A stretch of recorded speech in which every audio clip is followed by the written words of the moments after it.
여러분 안녕하십니까? 오늘은 하늘의 왕국 비유 시리즈 세 번째 시간입니다.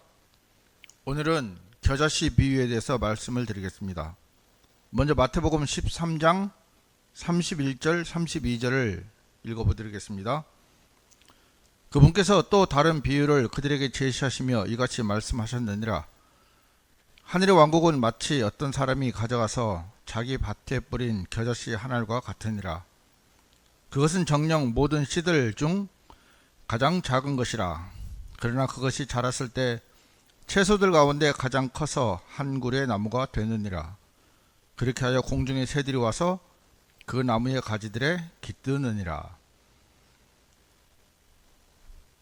첫 번째 독보리 비유도 말씀드렸고, 그 다음에 씨 뿌리는 자의 비유에 대해서 말씀을 드렸습니다.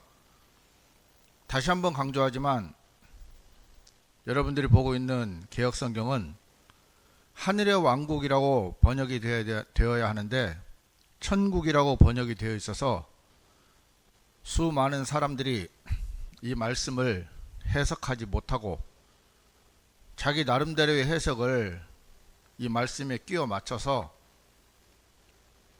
아마 신학자들도 마찬가지고 교회에 다니시는 거의 대부분의 분들은 이 마태복음의 비유를 특히 이해하지 못하고 있습니다.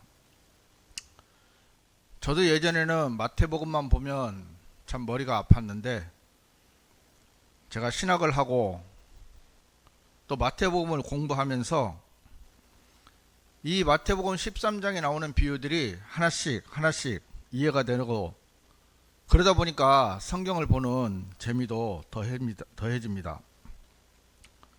여러분들도 이 마태복음에 나오는 하늘의 왕국 비유 시리즈를 다 듣고 나면 아마 마태복음에 대해서 좀 더 알게 되는 계기가 될 것이고, 이 말씀이 결코 이 시대 교회 시대에 적용이 될 수 없다는 것들을 알게 될 것이고, 또 이 비유가 결코 천국에서는 일어날 수 없는 일이라는 것을 여러분들이 알게 될 것입니다. 자, 바로 본론으로 들어가 보겠습니다. 자, 첫 번째로 겨자씨는 어떤 걸 이야기할까요? 우리가 성경을 해석할 때 가장 중요한 것은 그 말씀이, 그 단어가 성경 어딘가에는 분명하게 명시가 되어 있다고, 기록이 되어 있다는 것입니다. 이 부분을 우리가 간과하고 그냥 겨자씨 하면 이것이 어떤 것일 것이다 라고 예측을 하지 마시고요, 성경 곳곳에 이 겨자씨에 대한 또 말씀이 분명히 기록되어 있습니다. 마태복음 17장 20절에 이런 말씀이 있습니다. 그러자 예수님께서 그들에게 이같이 말씀하셨느니라. 너희 불신 때문이라. 이는 진실로 내가 너희에게 말하노니 만일 너희에게 겨자씨 한 알만한 믿음이 있다면 너희는 이 산에게 말하기를 여기서 저곳으로 옮겨지라 할 것이며 그것이 옮겨지리라. 그런즉 너희에게 불가능한 것이 아무것도 없으리라. 이 말씀 역시 예수님께서 하신 말씀입니다. 여기에서 뭐라고 하셨나요? 겨자씨를 믿음에 비유하셨습니다. 어렵게 생각할 것이 없는 것이, 예수님께서 같은 마태복음에서 겨자씨를 믿음에 비유하셨습니다. 하지만 오늘날 대부분의 개신교에서는 이 겨자씨를 복음에 비유를 합니다. 그런데 예수님께서는 분명하게 마태복음 17장 20절에 겨자씨를 믿음으로 비유하셨다는 사실을 여러분들이 잊지 마시고 그 다음에 또 말씀을 들어주시면 됩니다. 누가복음 18장 8절을 보면 내가 너희에게 이르노니 그분께서 그들에게 신속하게 복수하시리라. 그럼에도 불구하고 인자가 올 때면 그가 지상에서 믿음을 발견하겠느냐. 자, 겨자씨는 믿음입니다. 이거는 제가 임의적으로 해석한 것이 아니고 예수님께서 친히 말씀을 하셨기 때문에 여러분들은 예수님이 하신 말씀이 맞다고 인정을 할 수 있는 사람이라면 이 겨자씨는 믿음의 비유를 하면 됩니다. 자, 다음은 공중의 새들은 어떤 것인지 알아보겠습니다. 다시 한번 말씀드리지만 성경을 해석할 때는 성경으로 해석을 하는 것이 가장 쉽습니다. 마가복음 4장 4절 그리고 15절 말씀을 보면 4절 그리고 이러한 일이 있었으니 그 씨가 씨 뿌리는 동안 길가에 떨어졌는데 공중에 날짐승들이 와서 그것을 집어삼켰다.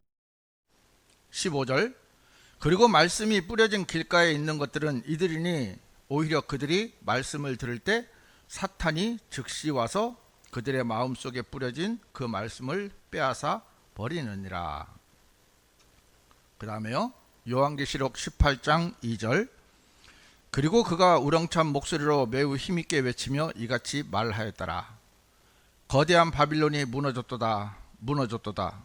그런즉 그 바벨론이 마귀들의 거처와 각각의 부정한 영의 요새와 각각의 불결하고 증오스러운 새의 세장이 되었도다. 자, 이 세 절을 잘 기억하시고 오늘 본문을 다시 한번 읽어보면요. 그분께서 또 다른 비유를 그들에게 제시하시며 이같이 말씀하셨느니라. 하늘의 왕국은 마치 어떤 사람이 가져가서 자기 밭에 뿌린 겨자씨 한 알과 같으니라. 그런즉 그것은 정녕 모든 씨들 가운데 가장 작은 것이라. 그러나 그것이 자랐을 때 채소들 가운데 가장 커서 한 구리의 나무가 되느니라. 그렇게 하여 공중의 새들이 와서 그 나무의 가지들에 깃드느니라. 자, 조금 전에 읽었던 성경 구절을 종합해 보면 공중의 새들은 무엇입니까? 바로 사탄을 상징하고 있는 것입니다. 어렵지 않죠? 성경이 성경을 해석해 주기 때문에 서로 연결시켜 보면 그 답이 나오게 되어 있습니다. 그리고 자기 밭에 뿌린 그랬습니다. 밭은 뭐라고 하셨습니까? 제가 지난 시간에 말씀드렸는데 밭은 마태복음 13장 38절에 밭은 세상이요. 예수님께서 말씀하셨기 때문에 친히 별도의 해석이 필요하지 않습니다. 그 밭에 뿌린 겨자씨 한 알이라고 했는데 여러분은 겨자씨를 혹시 알고 계십니까? 예수님께서도 말씀하셨지만 겨자는 채소입니다. 채소는 나무가 될 수 없습니다. 여러분이 지금까지 생을 사시면서 또 진화론이라고 주장하는 사람들을 수많은 이야기를 들으면서 채소가 나무가 되었다는 이야기를 들어보신 적이 없을 겁니다. 저 또한 지금까지 삶을 살면서 채소가 나무가 되었다는 이야기를 들어본 적이 없습니다. 그런데 그것이 자랐을 때 채소들 가운데 가장 커서 한 구리의 나무가 되었다고 했는데 이것은 정상적인 것이 아닙니다. 비정상적인 것입니다. 있을 수가 없는 일입니다. 채소는 나무가 될 수 없다는 분명한 사실을 놓고 보면 이것은 분명 비정상적인 성장이라는 것을 여러분들이 알고 계셔야 합니다. 자, 지금까지 설명드린 것을 여러분들이 잘 이해를 하셔야 하는데 겨자씨를 어디에 뿌렸습니까? 자기 밭에 뿌렸습니다. 밭은 아까 말씀드린 대로 세상입니다. 겨자씨는 복음이 아닙니다. 믿음이라고 분명히 성경에 기록되어 있습니다. 그렇다면 이 믿음이 교회 안에 복음 안에 뿌려져야 하는데 세상에 소망을 두고 살아가기 때문에 잘못된 믿음이 비정상적으로 자라나서 결국 사탄이 그 위에 군림하고 있는 것입니다. 지금도 여러분 수많은 기독교인들이요, 순수한 복음이나 믿음에 관심을 두지 않고 교회에 관심을 두지 않고 세상에 소망을 두는 일들이 참 많이 있습니다. 제가 몇 가지 사례를 한번 들어보겠습니다.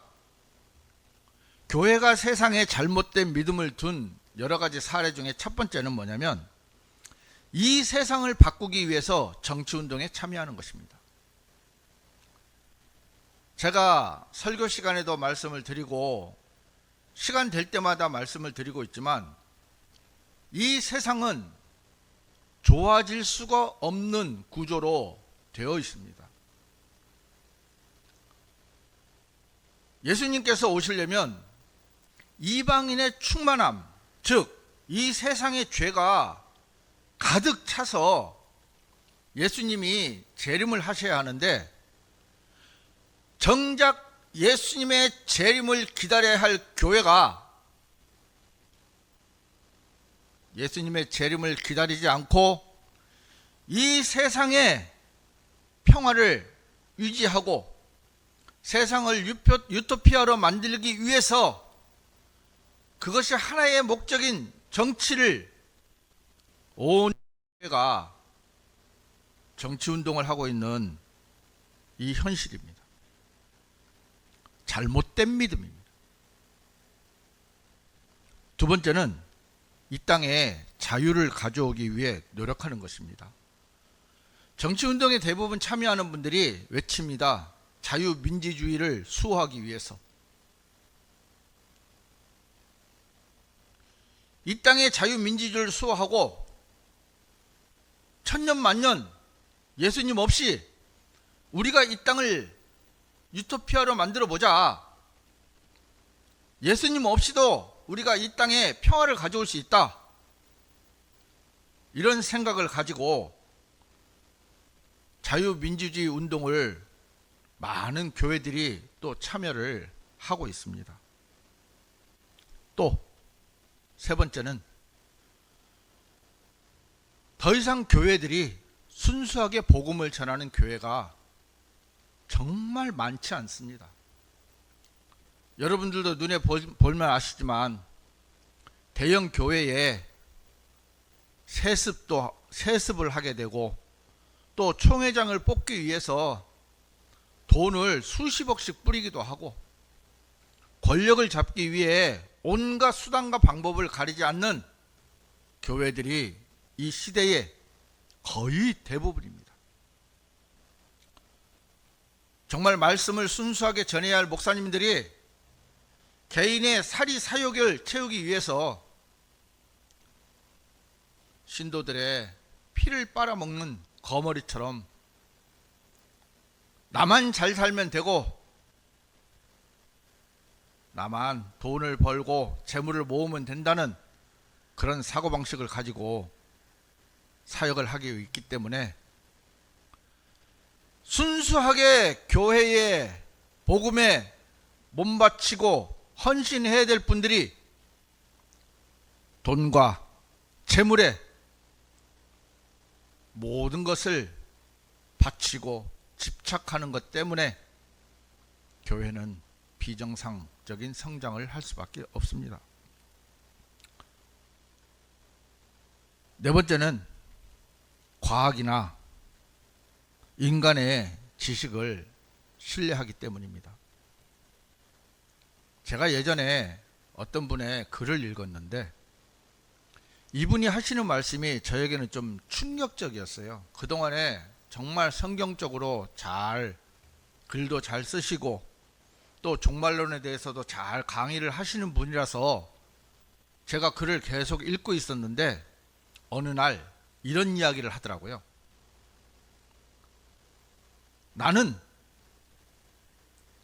성경과 과학이 충돌할 때 나는 전문가를 찾아갑니다. 저는 제가 그 얘기를 듣고 깜짝 놀랐습니다. 정말 직접 뵙진 않았지만 참 존경하는 분이었는데, 성경과 과학이 충돌하면 나는 전문가를 찾아갑니다.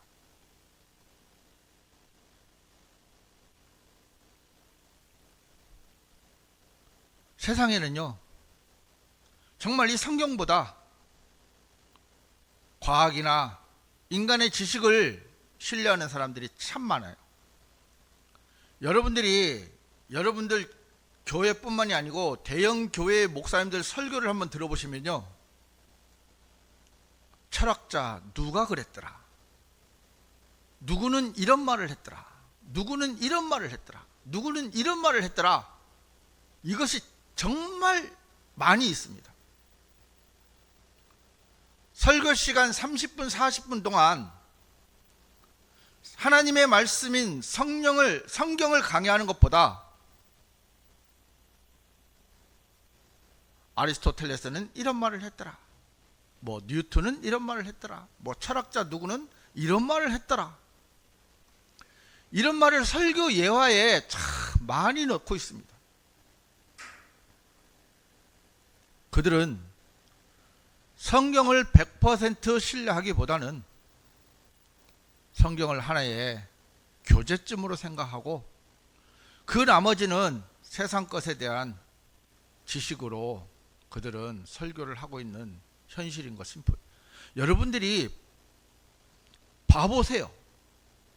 정말 그렇게 하고 있나? 하고 있지 않나? 이게 현실입니다. 다섯 번째는 쾌락과 오락을 중심에 두고 살아가고 있습니다. 지금 현대 교회는요,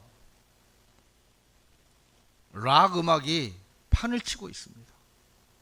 밴드가 판을 치고 있습니다. 문화생활이 판을 치고 있습니다. 모임에 와서 성경 말씀을 진지하게 공부하고 살펴보는 것보다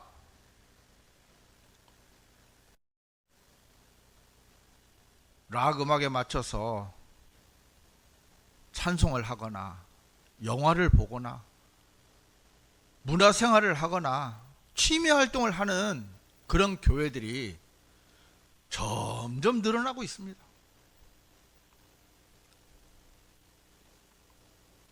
여섯 번째는 복음 전파하는 것보다 사회운동에 더 집중하고 있기 때문입니다.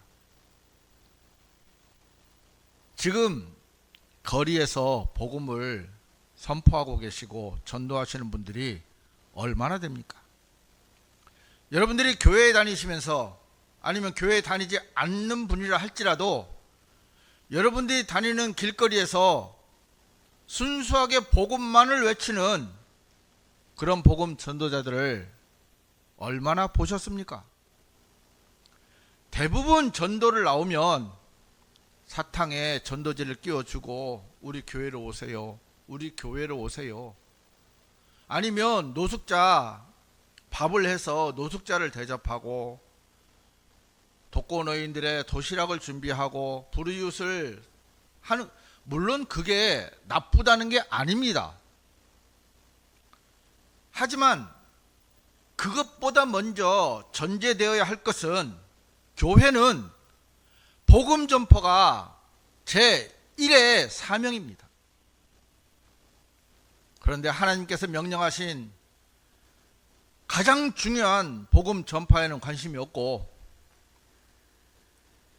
노숙자를 대접하고 불이웃을 대접하고, 물론 이웃을 섬기는 것이 나쁘다고 하는 것이 아니고 이것보다 더 소중한 것이, 더 중요한 것이 있는데 요즘 교회들은 이런 것을 내팽개치고 사회적인 운동, 우리 모두 잘 살아보세, 그런 운동에만 온 교회들이 마음을 쏟고 달려가고 있는 것입니다.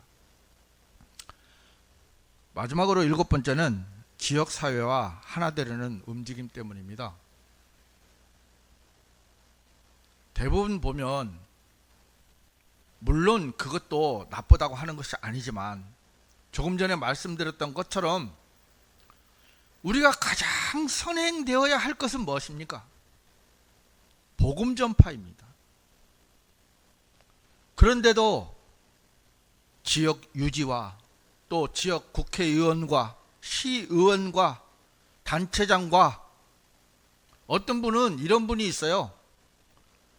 복음을 전하는 것을 빙자로 장관들을 만나거나 단체장을 만나서 사진을 찍어 그것을 홍보하는 목사들도 참 많이 있습니다. 그래서 내가 이렇게 잘 나가는 사람이다. 우리 교회는 이렇게 대단한 교회다.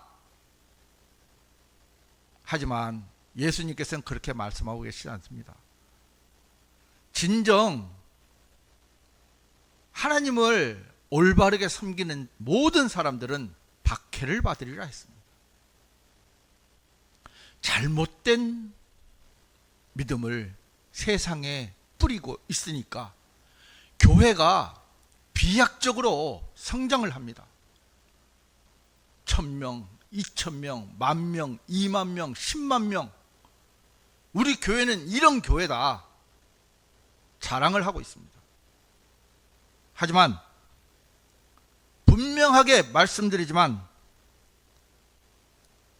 이 믿음이 세상에 뿌려진 결과입니다.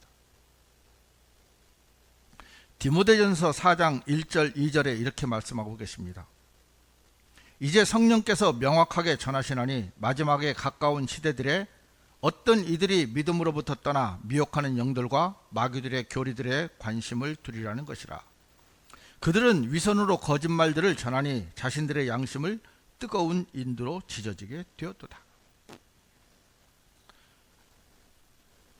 그런데 왜 개신교들이나 기타 종교에서는 마태복음에 나와 있는 하늘의 왕국 비유를 긍정적으로 보는 이유가 뭔지 아십니까?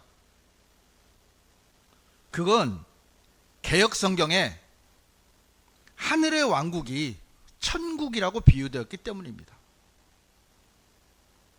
그리고 또 하나 가장 중요한 게 뭐냐면 이 하늘의 왕국이 연기되었다는 개념을 전혀 모르고 있기 때문에, 그러니까 성경의 맥락을 모르는 거죠. 원래 하늘의 왕국은 예수님 초림 때 이루어져야 된 상황이었습니다. 그런데 유대인들의 지도자들이 하늘의 왕국을 거부해 버렸기 때문에 그 하늘의 왕국이 미루어진 것입니다.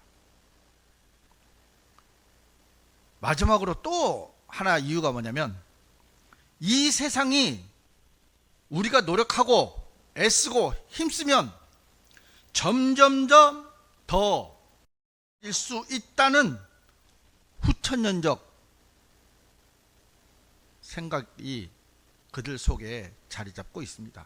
이 말은 무슨 말이냐면 예수님 없이도 우리는 이 세상을 평화롭고 유토피아로 만들 수 있다, 이런 생각을 가지고 있기 때문입니다. 조금만 생각을 해보면 여러분, 오늘 들었던 말씀처럼 겨자씨가 무엇이고 밭이 무엇이고 공중의 새들이 무엇이고 겨자가 무엇인지를 하나하나 따져보면 이것은 결코 천국이 될 수 없다는 사실을, 또 이 시대의 교회가 잘못된 믿음을 세상에 뿌려서 채소가 나무가 되는 비정상적인 성장을 이루었을 때